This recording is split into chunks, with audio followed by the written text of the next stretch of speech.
Welcome, welcome, welcome. We are getting ready to get started for another Shift Talk episode. And so today we're going to be talking about couples goals and relationship holes. You know, I like to do a little rhyming, even if it's corny. So I have a special guest who is coming right on in from the great state of Mississippi, honey. That's right. I have a homegirl therapist, Dr. Mel Preston, is coming to you today. And I met Dr. Mel on a show with our dear beloved Crystal from Enchanted PR, who does a whole host of work around love and relationships. This is truly her specialty. So Dr. Mel and I were featured on the platform to talk about love, and we instantly connected. Her values align with my values, and she's also a wife, a professional. She is absolutely a licensed professional counselor who actually lives in Georgia, but is from Mississippi, and she is known as the relationship architect. Now, I'm going to let her tell you, just like I do every week. I let people tell you in their own words what they want to know about you. And then you can go below in the description and read her delicious bio to know that she is a facilitator, a workshop speaker, a speaker in general, that she's been on television, she's been on radio, she has several accomplishments to guide us and train us in cultural competency, trauma, in addition to our relationships. But hey, listen, I want you to hear from Mel. Welcome to Dr. Mel to Shift Talk here with Rebirth 360 Rebirthology. Thank you, Latanya. Thank you so much for having me. And let me give a quick disclaimer and slight correction, because although I love the way it sounds, it is not Dr. Mel. I love the way it sounds though, but it is. Oh, is that right? At this moment, it's Mel. Listen, I get it. The reason why people call me Dr. Latanya, or they'll call me Dr. Taylor, and I didn't assign that to myself, but I know that in professional spaces we have to be careful so people don't come from us. So this is what we're doing. We're speaking it into existence for both of us. Absolutely. I completely agree, because I get it all the time. And so I was like, I really like the ring of it. So we'll see. But thank you so much for having me though. Yes. Continue. Tell us what you want us to know about how you became a relationship therapist, where you're from, and what you enjoy passionately outside of what you have gotten a degree in. Okay, so originally from Mississippi, by way of Indiana, which is where my husband and I and our family spent approximately 10, 11 years, then moved to Georgia during the pandemic. And that really was because between here and Mississippi, it's where a lot of our family resides. We didn't really have any family per se in Indiana, except for, the community that we made from church ministry and, just being there. And so while that was great and good, we went and our son was just turning 1. And then by the time we left, he was a little older and we'd had another baby. And Oh, so wow. yeah, so being home, being closer to family, being where we had just more support was important. Originally, I would say I never intended to do relationships. It was the one area I said I would never do. I would never do that. Just because I always thought, well, I would never want to do something in which there's a possibility of my own relationship being on display, or we don't have it perfect. So that's never an area I would want to venture into. And because I started out in the school system, I worked with kids and families for probably 12, 13 years or so. Um, Wow. mhm. Mm-hmm. We have a lot in common. Yeah. Ha, ha. Look, we knew we vibed that during that first interaction. So yeah, spent a lot of years in the school system.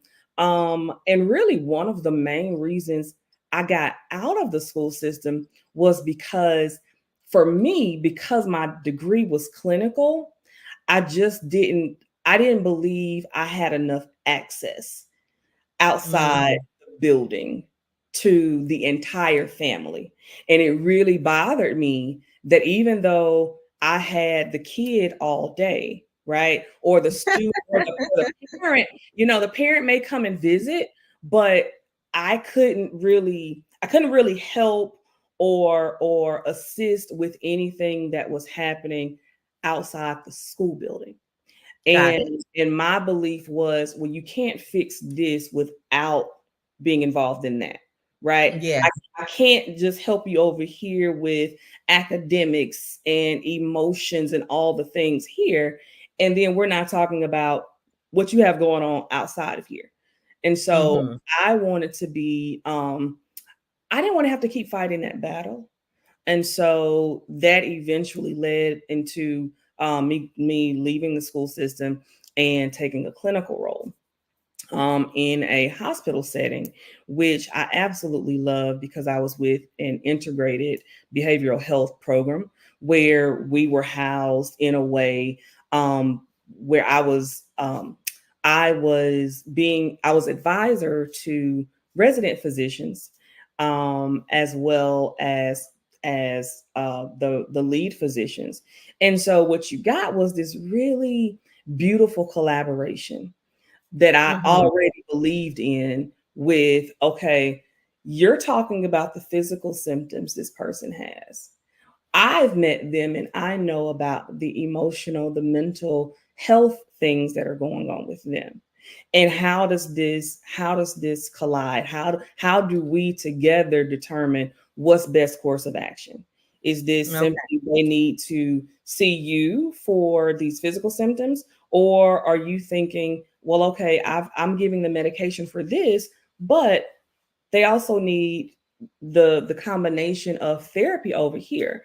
So that was the beginning of clinical services. Um, and then I think the more, because I've been in the mental health space now, oh, 17, 18 years or so. Um, Okay.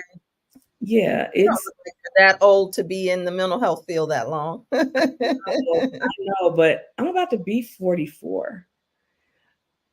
I know. We're getting ready to have a high school, I think 25 years class reunion. So Okay. Okay. actually, I'm saying 18. I may be aging myself a little. So maybe more like 15, 16 years Okay. all together. And I think just because one of the things they teach in grad school is, one of my sayings is, be true to thine own self, right? Yeah. and Yeah. and know your population, know what areas you do well in, where you really thrive in, and also being honest and true to yourself, that can change over time. And so Hmm. in time, after having been in the school system so long, I really transitioned from, you know what? I don't think I really want to work with kids anymore, because for me, I think it starts with the parents. So let me start at the top of this foundation, and then we can work our way out. Um, Okay. So let's talk about it because your resume could take up the whole show and people won't stay logged on for that part. right, so right. so let's talk a little bit about that then. So tell me, what's the first thing that surprised you when you started working with relationships? Same thing, different day, right? As Over with the children? um no, as in Okay. as in as in the things that couples come for. Okay. Different couple, same problem. Give me It, 5. So, Five things. okay, communication. It's not even five. It's communication, it's money, it's sex. Okay, With y'all get that in there. Communication, money, communication, money, sex. sex, right? Okay. Because when you look at those three bubble over into how the person is, how the person is in their career. Are they so Mm, career driven that they don't have time for the family? Do they come from particular backgrounds? And money is a problem, but it's a problem because they didn't have anything, so they don't know how to save money, or they're constantly chasing the next thing because there's always that fear of, I don't want to be broke, we don't have enough, when the reality is they do, but it's mindset. And then with mm. sex, it's either we're not getting it in like we used to when we got married. She's getting older, her libido is changing. He, maybe either of them are going through medical issues, changes. Couples that have new babies don't know how to get the Well, why kids. not when the man gets older? Why is it that they say because when the woman gets older, her libido our libido increases after we get through our little menopausal thing, and Right, right. men But with tend to men, not be able to get it up. and that's what I meant when I say, with libido and with women. I gotta put it out there. Yeah. But with a lot of men, they do start having those type issues of where they can't get it up. They may want to, but there are sometimes medical complications, or life has gotten them mentally, emotionally, to where it's just not even on their minds anymore. Okay. So that's why I say those three things, and infidelity. And infidelity. Okay. So four things: Four. communication, Mhm. money, time, or No. life. So money, communication, sex, Sex, and then infidelity. But you really could undergird infidelity with lack of communication, usually a lack of sex, right? So really those big three encompass that I'm usually going. anything and everything. Okay. All right. So when we think about this conversation, right, in terms of couples goals, a Mhm. lot of people, the theme of this, and those of you who are watching, if you can just drop a not like us in the comments, right? Because we want to do love not like everybody else. Many of us, well, some people do. Let me say that, because Right. all of us inherit a romanticized version of love just by a mere fact of being in America and watching television. Very few of us Mhm. have seen a family member do love on their own terms and it be healthy. So when we talk about not like us, and in terms of couples goals, I wonder sometimes, have we seen it? Most of the time we haven't, or we've seen a version of it, right? Hmm. But we haven't really determined, okay, how do I take what I've seen and extract the best of it, and then Hmm. incorporate that into who we are, right? Oh, wow. That's My good. right. So my parents have been married almost, 44, 45 years. Yeah. And while there are a lot of things I love about their relationship, all of it didn't work for my husband and I. I came into it thinking, well, my daddy did this. My daddy did this. My mom did this. Him the same way. His parents have been married until his dad passed away. And so we both came from these mindsets of what we saw, but then realized that we live such a completely different life. And we were struggling trying to figure out, like, okay, wait a minute. Oh, but you're expecting me, you think I'm cooking every night? Bruh, really? Your mom was a stay-at-home mom. That's not my testimony.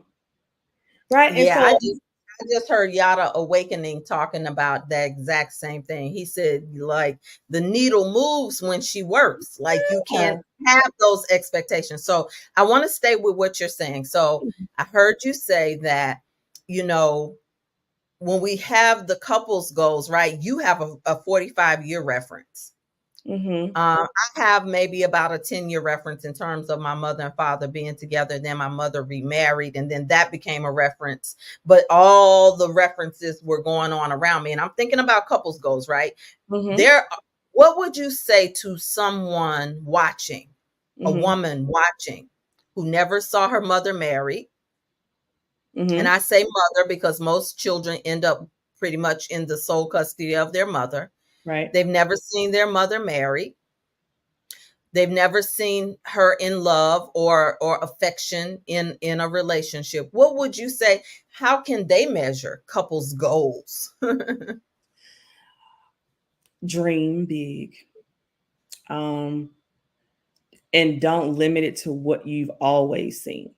Right. Take away the barriers, because I have a lot of couples who are in that boat. They don't have great points of reference. Right. Okay. And the ones they do have were trash. So first of all, there is the realization that I do not have great references.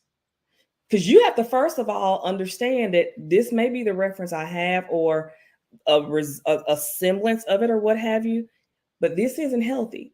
And I don't want to do what I've seen. So first of all, Okay. acknowledging that what you saw wasn't healthy. Okay. And then allowing yourself to dream without the buts, without the, well, but we don't do, or I never saw. No, it's really the opportunity to start with a clean slate. And what would I want? Oh, What is it you can dream of that you would have liked to have seen as a so kid? so let's okay, so that's good right there. That's good. So basically find you a reference point. Mm-hmm. Create it. Create one and find one, right? Mm-hmm. Mm-hmm.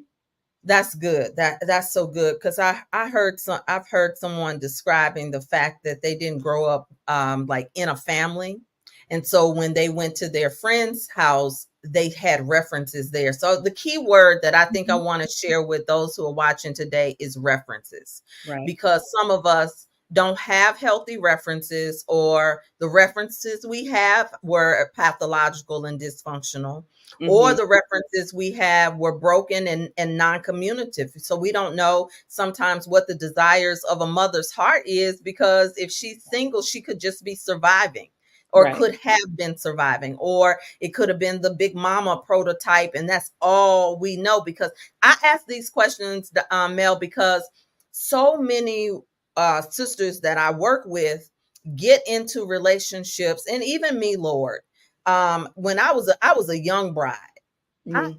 and we sabotage it unconsciously. Absolutely. Absolutely.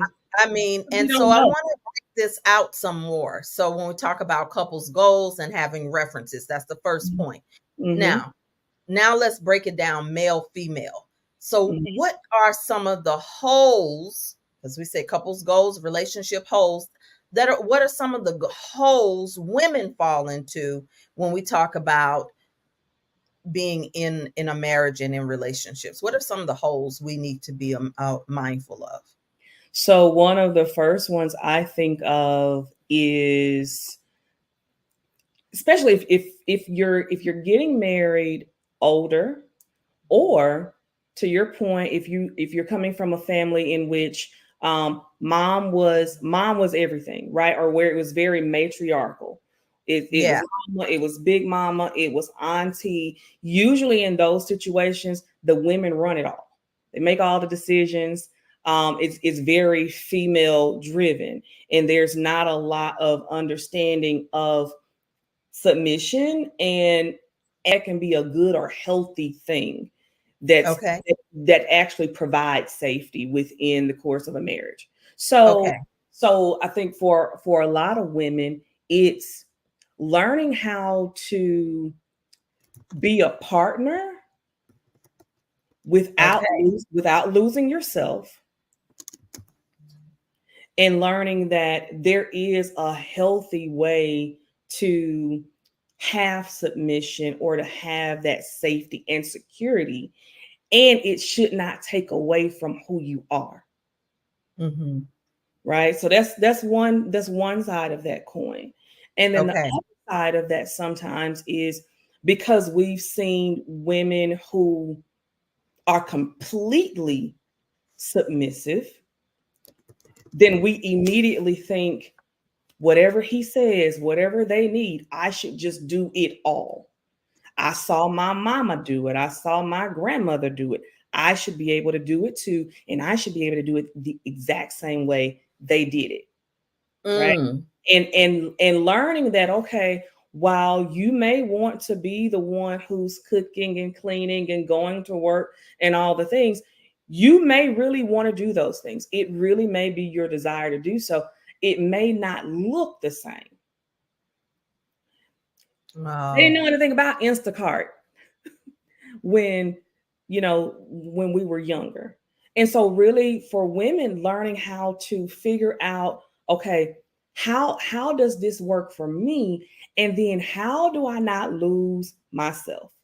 So that's one way. Another way I see with women is women who have children, Mm. and coming into a marriage with a kid. I did, but coming into a marriage and allowing the husband to actually father the children Mm. versus Okay. keeping ownership. That right Ooh. there is, oh my gosh, that is such a, I think, a hard thing for single moms to do, is to Mm. really allow a husband to father a step kid, and to Mm-hmm. not create that separation. Because a lot of times we, as the new wife who already has the kid, we started with creating the separation. My Mm. kids, my kids, Mm-hmm. versus even allowing the husband the opportunity to not Mm. be a stepdaddy, but to Mm. actually take on the role, to be able to discipline, to be able to partner with all of it. And it takes a woman and mom who's used to doing everything on her own to trust that she can relinquish some of that control. Wow. Okay, Right. that's good. That's good. Those are some strong three right there. So Yeah. what are the three for men? Um a lot of times men don't know how to be husbands. Mm-hmm. Like, let's just keep it right there. Mm. Mm-hmm. Most men don't know anything about how to communicate emotions, or even say those type words. And so I think for men, it's getting out of the mindset of, well, this is just who I am. This is who I've always been, right? Mm-hmm.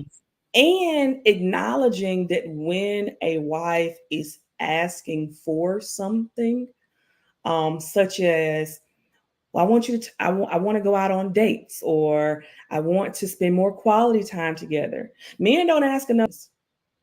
Mm. So that sounds like okay. I mean, women, we're not great either, but with Mm-hmm. men, because they're very, let's get to the solution. Tell me the problem. I got you. They're Yeah. saying, yes, I understand, but you ain't asked enough questions to really understand. Okay. I could tell Okay. you all day that I want you to date me. And for a lot of men, they hear it, but have no clue how to learn the tools or ask the questions to say, okay, how do I date you? Not Oh, here, that's good. not here, Oh. but what do you mean when you say you want me to date you? Because Oh, it means wow. something different to every person. I've listened to a many men sit in front of me having a conversation with a wife, and the wife is sharing a need she has, and I got it, I understand, and I'll come back and say, okay, what does she mean when she says, I want you to, I'm sticking with this example, I want you to date me? Well, I think she means that's where you messed up. You thought, you didn't ask. And usually Wow. they don't have a clue. Wow. And a lot of times with women, after you've gotten the same thing for so long, you take what you can get. So the woman, she doesn't even bother to go into detail, but then she's frustrated because she's saying, but I keep telling him and he keeps saying he's got it, but then he doesn't do it. Well, it's because he didn't ask enough questions to really even know what you was talking about. Wow. I agree. I agree. I So sometimes tell my husband that if you just ask me some questions sometimes. be curious, remain curious, remain Hmm. curious. So that's a big one with Okay. men. And then I think for men who do have a male reference point that they've grown up with, the idea that being a man is wrapped up in everything that you saw versus being able to put your own spin on it, right? Mhm. So for a lot of men that were growing up years ago, if you were a real man that provided for his family, you went to work, you brought your money home, Yeah. you took Yeah. care of things, but you didn't necessarily talk to your wife about Hmm. decision making, right? Yeah. I got it. I've handled it. I got you. And while that's good, most women these days, when we say partnership, we mean something completely different than men understand. Do you think that when couples are doing counseling that um a man has to hear from a man? I've had those scenarios before. Sometimes the woman will want to do counseling. She'll select me and she'll have a husband that says, no, we got, we got to go to a man. I think it depends on pain points that are already there, right? Hmm. Because if you have a if in reality is if there's a guy who is saying, well, yeah, no, I can't listen to a woman like that. For me, that's a red flag number one, because that means somewhere along the way, some woman hurt him and hurt him so badly that he can't even see women clearly. So I do think that there are times that happens. But But in that's good though, Mel. Wait a minute. We can't just pass on that because but that could be a large percentage of men. it is. Even like unconsciously, like they might not consciously think like I have a working issue that goes so Mhm, deep. I tend to see it as men who have a mother wound. We often are now, right now, the culture is finally giving permission for women to talk about their mother wound. mhm, But baby, a mhm. man with a mother wound, it is hard on a woman. Absolutely, absolutely. And even if it's not a mother wound, it could be they had a really, really traumatic experience with someone they were in love with, True. where they actually were vulnerable and where they actually were trying to do the right thing, and she squandered it and she Now took that it. is true.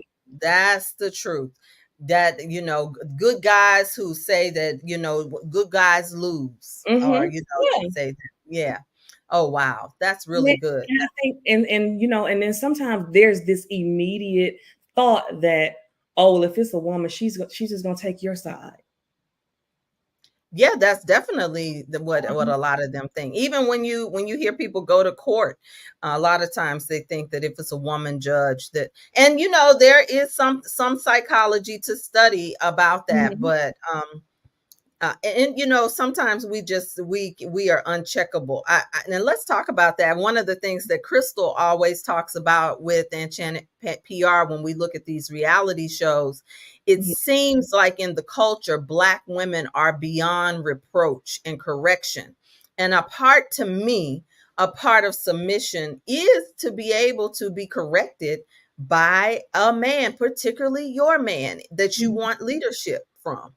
Mhm. That's me. Am Yeah. I too far out there? I could be a little No, bit too southern. no, no, no. I think you are absolutely right. I do think for many of us, it takes time to get there because it's such a song and dance, and it's such a fine balance with having someone that you're partnered with that Mhm, also understands submission and mhm, doesn't take advantage of it, right? mhm, Because in order for it to really work the right way, there's some checks and balances to it. It's not you just get to tell me what to do and I don't right, have a voice, right? And so I think it has to be like this song, this dance, this balance where I'm submitted to you, but you're also submitted to me, mhm. where I know that when you are asking me something or when you are checking me about something, I know that this is not because you're my enemy. Because see, we start to look at it like they're the enemy. You don't want me to be great. You don't want me to be successful. You don't want me to outshine you. Well, Versus let's talk about that, because there's a lot of powerful women out here, and there's so many things that are running through my mind. This show is not long enough. I really have picked some good guests, because I think every guest that's come on, we've said we need to do a part two. And the first thing that came to my mind, first of all, is that around submission is, I heard a wise man describe submission is that the man has to be submitted to something greater than himself. Of course, that would be God, or, some type of spiritual practice that in order, I think it was Minister Farrakhan who described, he said, y'all talk about submission as men. He said, but in order for a woman to submit to you fully, you have to be submitted to something else greater than you. But a man who's just submitted to himself, something in intuitively goes off in us, even when we're not as spiritually conscious, that if Mhm, we're not safe when a man is just submitted to himself. That's mhm, one thing. And mhm. then you talked about us not being enemies. Could you give us a quick tool to for those who are these powerful women with a lot of mouth, and maybe we could talk about the mouth, to defuse an argument? You like, me and my husband are in love pretty much 80% of the time, but baby, that 20%, and me, I'm a Gemini, and with a Libra rising and a whole bunch of other air stuff. So I can be lethal when it comes to that. And so how to defuse two alpha energies? How can give us something? Now, the key here is you said a quick tool.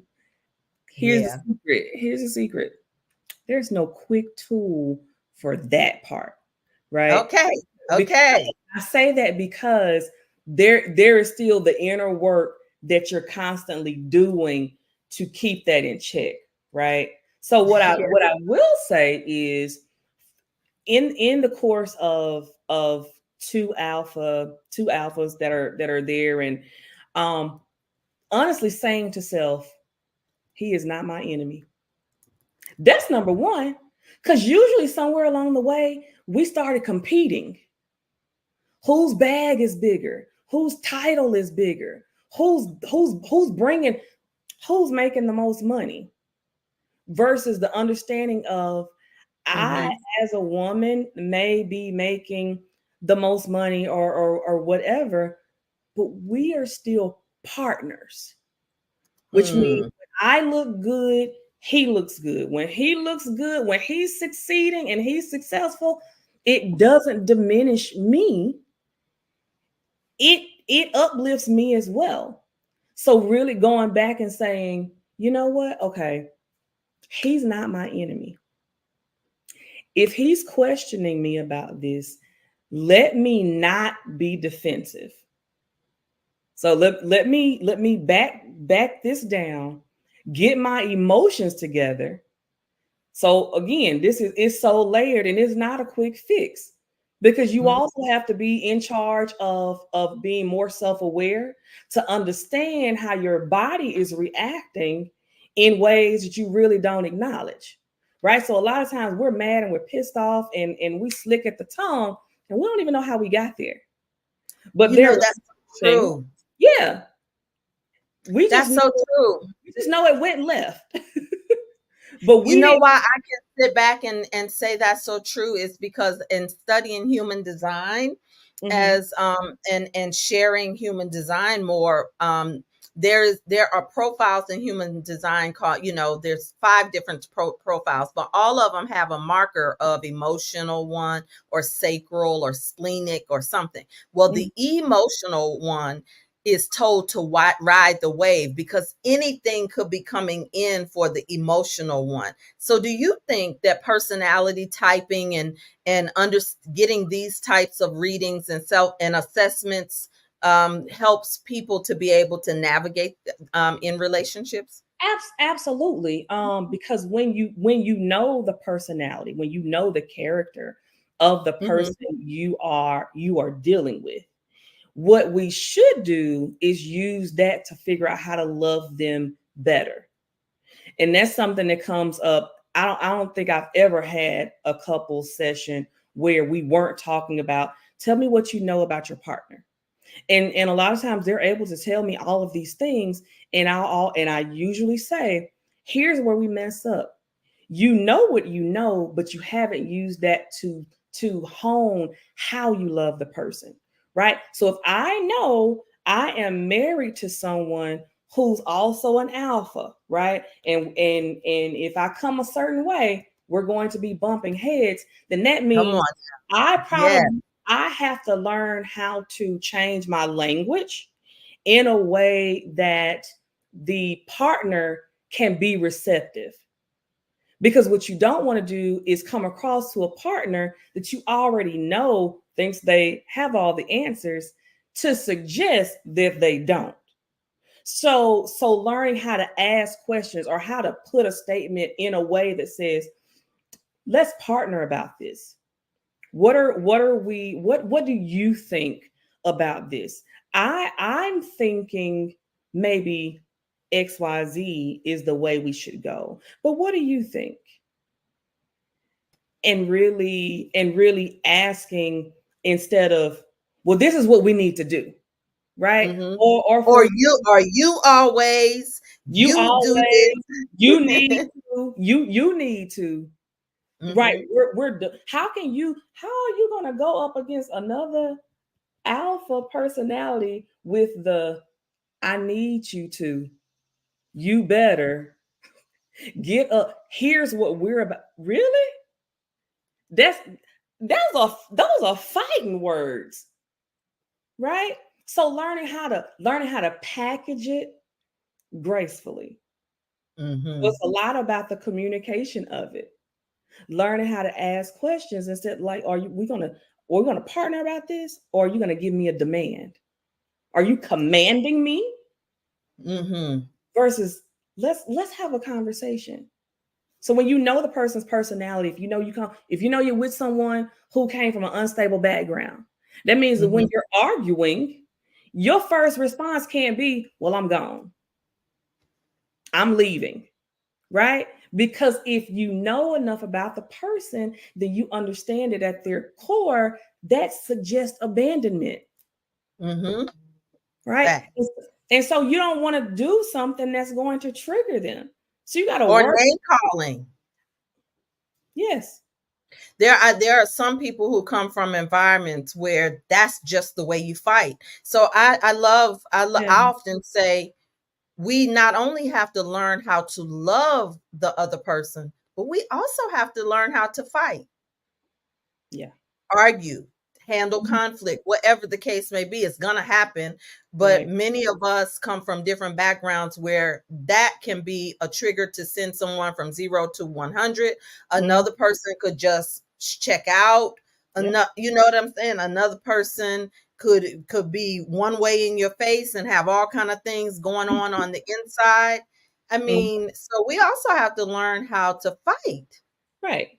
And how to fight fair, and how to fight in a way that we're not poking more holes in bodies that are already damaged. Because at Ooh, the end of the day, we all have holes. We all have wounds. You just can't see them. oh, that's good, Mel. She says poking more holes in the body that's already damaged. And of course, I think about the mind and the spirit Mhm. because so many of us have trauma, backgrounds in trauma. And now we're just now using language in this day and age to describe. I'm Gen X. Mhm. And I think Gen Xers knew something wasn't right. And we just went on and we got away from it. Mhm.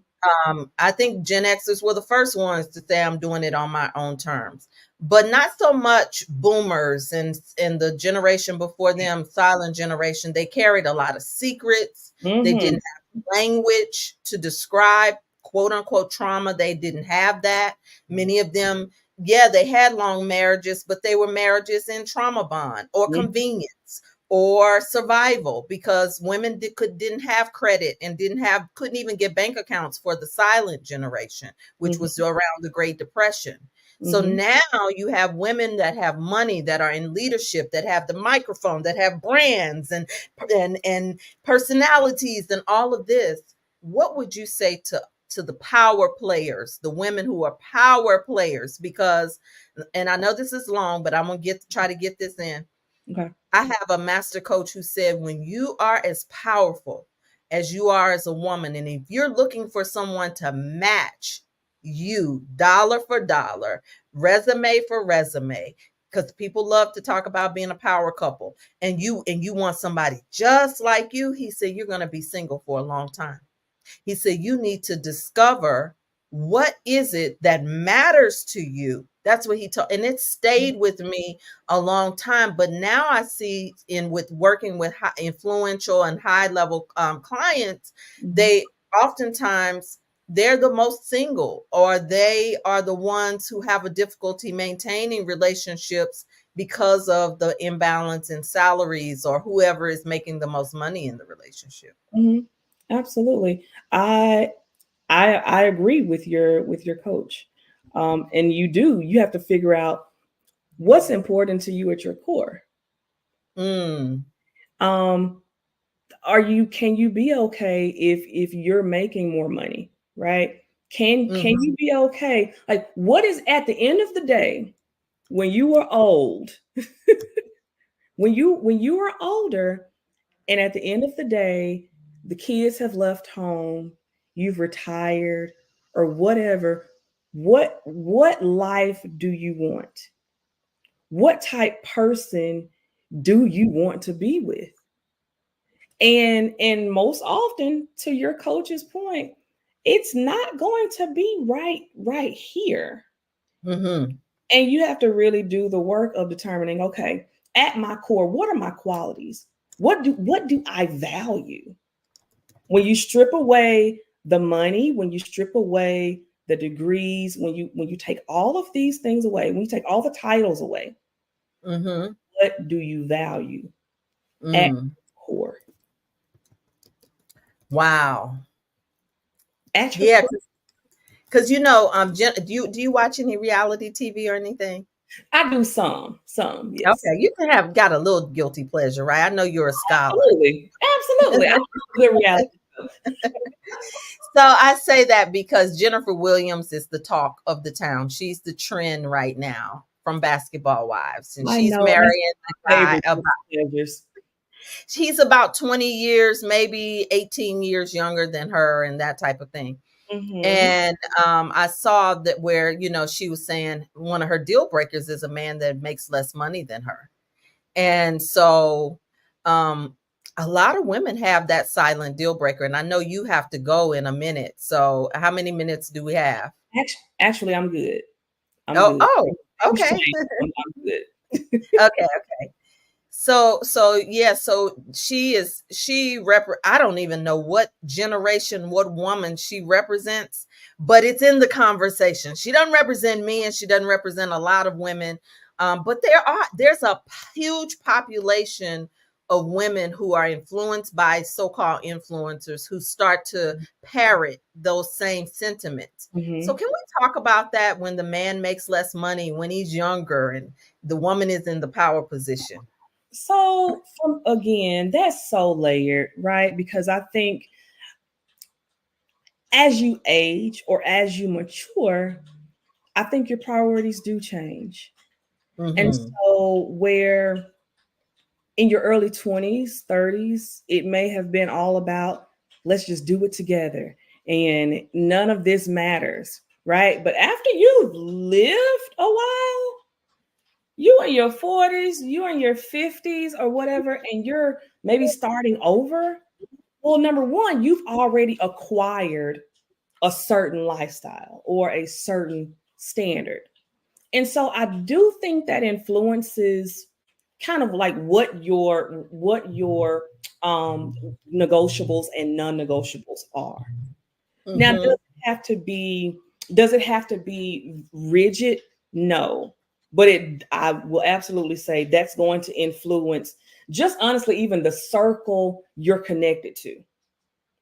There is at this point with Jennifer, using her in this example, with the circle she's in and the network that she's a part of, meeting men who easily have similar bank accounts is probably easier, right? Like let's just keep it 100, right?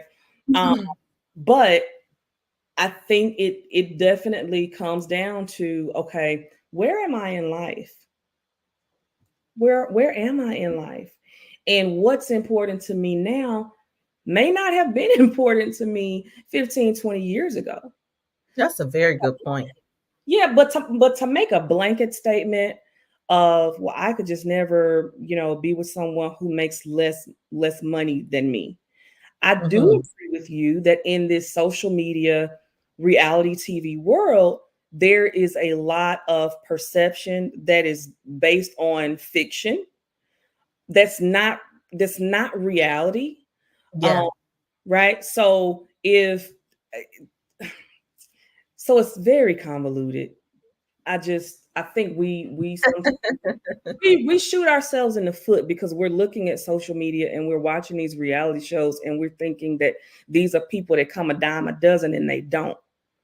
And then you get the Reese's where you thought you got it, but you really didn't. And that's a good point. Marisa Tisa is another topic, it's died down some, but shucks. Now let The let's talk a little. perception. I know you do a lot of support on the front end. Let's talk about the Risa Tisas and the people who are going now and doing their stories in 52 Mhm. part series on TikTok.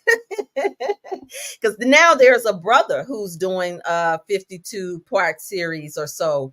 And his was my 25-year marriage, how my 25-year marriage, something. Do Mhm. you counsel people who are divorced Absolutely.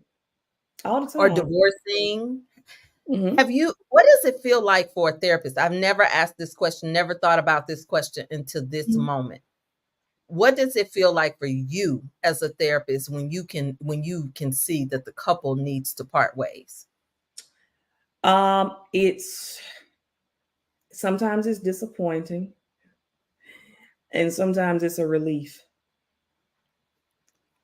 right? It's a relief when it's a situation in which you know it's toxic, they know it's toxic, but they just can't seem to part. It's a battle of, but I love him or I love her, or I grew up in a one-parent household. I don't want to do that to my kids, right? So riding on the coattail of, but I don't want to put my kids through what I went through, right? Yeah. So sometimes it's sad, and disappointing, and then you'll have some who decide, well, it's cheaper to keep him, cheaper to keep him, cheaper to keep him, and we're gonna work this thing this thing And they out figure it out. They figure it out. and figure out how to Really? live. Oh, absolutely. Listen, I have to ask the they may they may decide, listen, hey, to divorce this person, I lose my benefits, I would lose, we have businesses together, et cetera, et cetera. And they may decide on whatever works, whatever plan they can put in place where they're each happy or at least content, and they have mutually agreed on it. It Yeah, happens. now, so the one thing that we've run out of time for, I'm just gonna throw out this out here because I want to use in the show in our little ritual that we have together. But man, then that brings up those who are in relationships of convenience, who don't necessarily work on the relationship. Um, polyamory, polyamory by choice, polyamory by default, because our parents, many of our parents in that boomer generation and before, they did it. They sure they, did. they knew, and the wife knew that he was Yep. stepping out, and the father knew too, but just don't show it to him back in the day, because the men back there, they want to kill you. Mm-hmm. But I've heard these come from my lightheartedness comes from stories of friends of mine who knew where their mother and their father was stepping out. They stayed together though, but you know, Mm-hmm. we tolerated so much, and now we hold those marriages up as though they too are a reference point, which is where we started this show. Absolutely. So we have to talk about polyamory and all of these other alternative relationships. I may have to do a panel or something. Mm-hmm. Mm-hmm.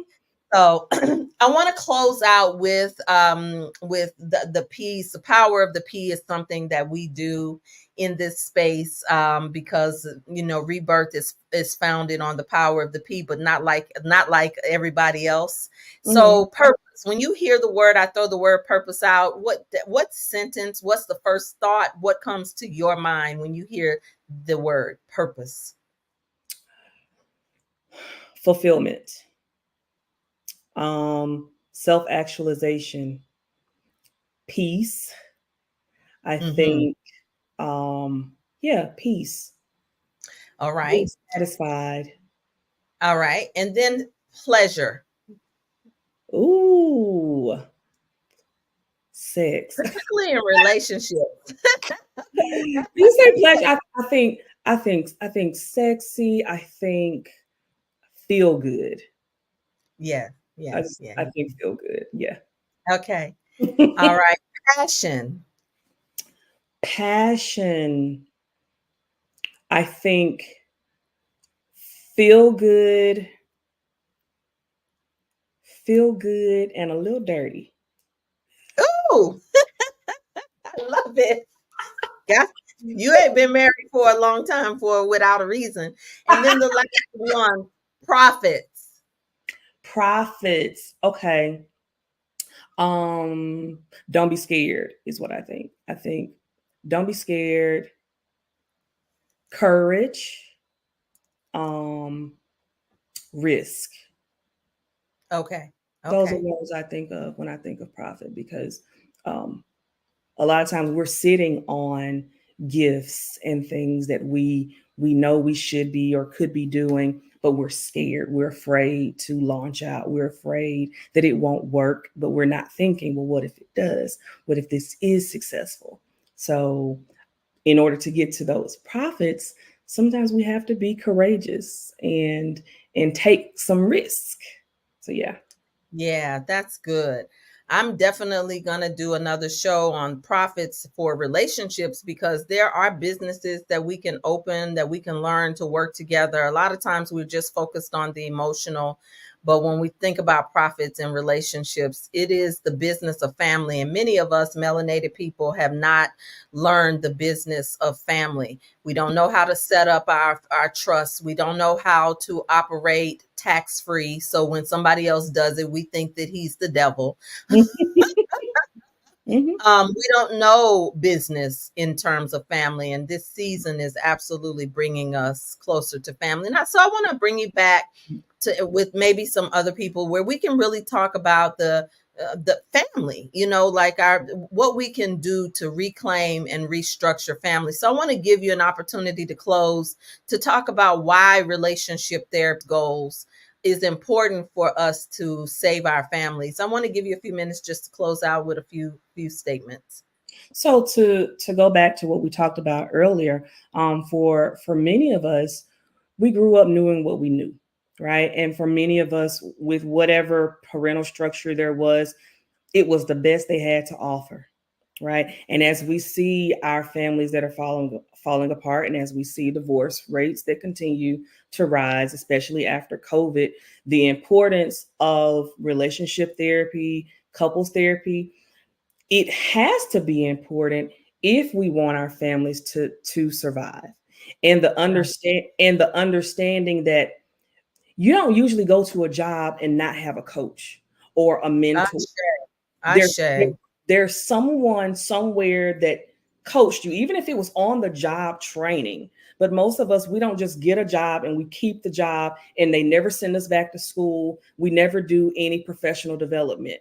Relationship coaching, relationship therapy, it's a lot like coaching. It's a lot like mentoring because as long as we're living and breathing, we're always changing. So the same Mm-hmm. way in which we get training on our job, you need training for the next phases of your relationship Yeah. because the seasons change, and learning how to navigate them in a way where there's an actual belief that you can be happily married, Mm-hmm. not married for convenience, but happily married, not Ashe. yeah, not where you are suppressing who you are, but you can thrive. And That's good. that's my goal for people that come to couples therapy. I don't want to just be with you for the next 3 or 4 weeks. A lot of my couples, I've seen them through engagement, through a first kid, a second kid, through those types of transitions, because you then find out like, hey, this is necessary, because you have people that are walking with you through life. And a couples therapist, that's what we do. I'm walking with you through the course of your relationship. That's so good. Thank you so much for joining us and sharing today from your heart. I love your spirit. I definitely could talk to you much longer. There is so much to talk about when it comes to relationships. But when we talk about this Not Like Us series, I hope that those of you who are watching will post your comments in and then maybe you can check the YouTube channel, Mel, and answer some of the questions we didn't get to. And I just want you to consider those